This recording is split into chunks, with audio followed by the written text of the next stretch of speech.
റോഷി അഗസ്റ്റിനെ തിരുത്തി ജോസ് കെ മാണി. റോഷി ചോരത്തിളപ്പുള്ള നേതാവാണെന്നും താൻ മത്സരിക്കുമെന്ന് സ്നേഹം കൂടിയതുകൊണ്ട് പറഞ്ഞതാണെന്നും ജോസ് കെ മാണി വ്യക്തമാക്കി.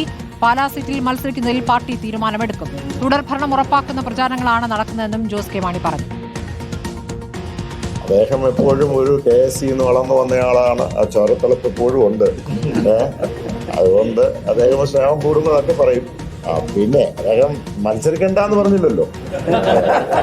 അത് ഞാനാണേലും ഇപ്പൊ ഈ ഉള്ള MLA-മാരാണെങ്കിലും ഇനി മറ്റ് പ്രദേശങ്ങളിലുള്ള സ്ഥാനാർത്ഥിയാകുന്നത് പാർട്ടി ആലോചിച്ച് തീരുമാനിക്കും. മാണിസഖാവിന്റെ പ്രവർത്തനങ്ങളിലെ പാലാ നിയമസഭാ മണ്ഡലത്തിൽ പണ്ട് കാലത്ത് ഉണ്ടായിരുന്ന വികസന പ്രവർത്തനങ്ങളിൽ നിന്ന് കഴിഞ്ഞ 5 വർഷക്കാലം വളരെയധികം പുറകോട്ട് പോയി. അത് നിങ്ങളെടുത്ത് പരിശോധിച്ചാൽ അത് ഞാൻ ചൂണ്ടിക്കാണിച്ചെന്നേ ഉള്ളൂ. ഞാനിപ്പോൾ അത് മാണിസഖാവൻ MLA ആണെങ്കിലും വേറെ ആരാണെങ്കിലും അങ്ങനെ ഉണ്ടെങ്കിൽ ഞാൻ ചൂണ്ടിക്കാണിക്കും. അത്രയേ ഉള്ളൂ. ഉത്തരവാദിത്തപ്പെട്ടതായതുകൊണ്ട് ഞാൻ ചൂണ്ടിക്കാണിച്ചു. അതല്ല ആരെയും ആക്ഷേപിക്കാൻ വേണ്ടിയിട്ടല്ല. അർജുൻ മട്ടന്നൂർ വിവരങ്ങളുമായി. അർജുൻ, ഇപ്പോൾ ജോസ് കെ മാണി വിഭാഗത്തെ ഇപ്പോൾ ഇടതു മുന്നണിയിൽ നിലനിർത്തിയത് റോഷി അഗസ്റ്റിന്റെ കടുംപിടുത്തം മൂലമാണെന്നുള്ള വിവരങ്ങൾ പുറത്തു വന്നതിന് പിന്നാലെയാണ് ഇപ്പോൾ പാലായിൽ മത്സരിക്കും ജോസ് കെ മാണി എന്ന പ്രഖ്യാപനം റോഷി തന്നെ നേരിട്ട് നടത്തുന്നത്. അതിലൊരു തിരുത്ത് അല്ലെങ്കിൽ അത് റോഷി പറയേണ്ടതല്ല എന്ന രൂപത്തിലുള്ള പ്രതികരണമായിട്ട് കാണേണ്ടി വരില്ലേ ജോസ് കെ മാണിയുടെ പ്രതികരണത്തെ? സ്മൃതി, അത്തരത്തിലുള്ള ചില അതൃപ്തി ജോസ് കെ മാണിക്കൊപ്പം നിൽക്കുന്നവർക്കും ഉണ്ട് എന്ന കാര്യം വ്യക്തമാണ്. അതായത് മധ്യമേഖല LDFന്റെ മധ്യമേഖല വികസന മുന്നേറ്റ ജാഥയിലാണ് ഇന്നലെ വാർത്താ സമ്മേളനം നടക്കുമ്പോഴാണ് പാലായിൽ മത്സരിക്കുമോ എന്ന് മാധ്യമപ്രവർത്തകർ ചോദിച്ചപ്പോൾ അത് പാർട്ടി തീരുമാനിക്കും എന്ന് ജോസ് കെ മാണി പറയുന്നതിനിടയിലാണ് മൈക്ക് വാങ്ങിക്കൊണ്ട് റോഷി അഗസ്റ്റിൻ അക്കാര്യം പ്രഖ്യാപിച്ചത്. അതായത് പാലായിൽ ജോസ് കെ മാണി തന്നെ മത്സരിക്കുമെന്നതായിരുന്നു റോഷി അഗസ്റ്റിന്റെ പ്രഖ്യാപനം. മാത്രവുമല്ല, അത്തരത്തിൽ വലിയ വിജയം നേടുമെന്നും അദ്ദേഹം പറയുന്നുണ്ട്. ജോസ് കെ മാണി ഇതിന് പിന്നാലെ മൈക്ക് തിരിച്ചു വാങ്ങുകയും ചെയ്തിരുന്നു. എന്തായാലും ഇത് വലിയ അതൃപ്തി പാർട്ടിക്കുള്ളിലടക്കം ഉണ്ടാക്കിയിരുന്നു. സാധാരണ കേരള കോൺഗ്രസിന്റെ ചരിത്രത്തിൽ ഇല്ലാത്തൊരു കീഴ്വഴക്കമാണ് ഇപ്പോൾ ഉണ്ടായിരിക്കുന്നത്.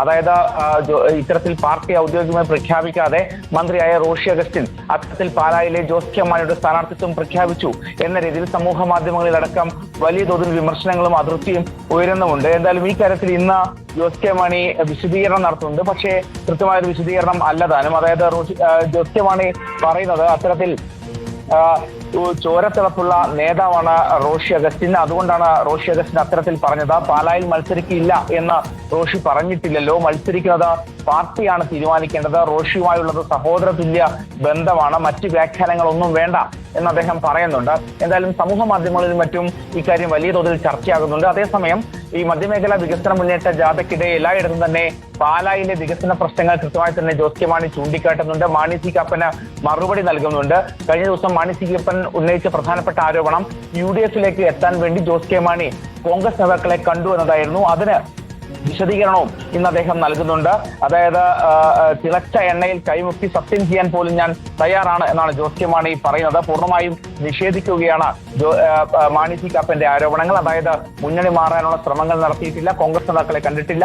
ഇക്കാര്യം UDF കൺവീനർ തന്നെ വ്യക്തമാക്കുകയും ചെയ്തിട്ടുള്ളതാണ്. എന്തായാലും ആ കാര്യത്തിൽ കൂടുതൽ വിശദീകരണം വേണ്ട എന്ന് പറയുന്നുണ്ട്. അതായത് ജോസ് കെ മാണി പാലായിൽ മത്സരിക്കും എന്ന കാര്യം ഉറപ്പാണ്. പക്ഷേ പാർട്ടിയുടെ സാധാരണ രീതികൾ തെറ്റിച്ചുകൊണ്ട് അത് മറ്റു നേതാവ് റോഷി അഗസ്റ്റിൻ മന്ത്രി പ്രഖ്യാപിച്ചതിൽ അതൃപ്തി പാർട്ടിക്കുള്ളിൽ പുകയുന്നുമുണ്ട്. ശരി, അർജുൻ മട്ടന്നൂരാണ് വിവരങ്ങൾ നൽകിയത്.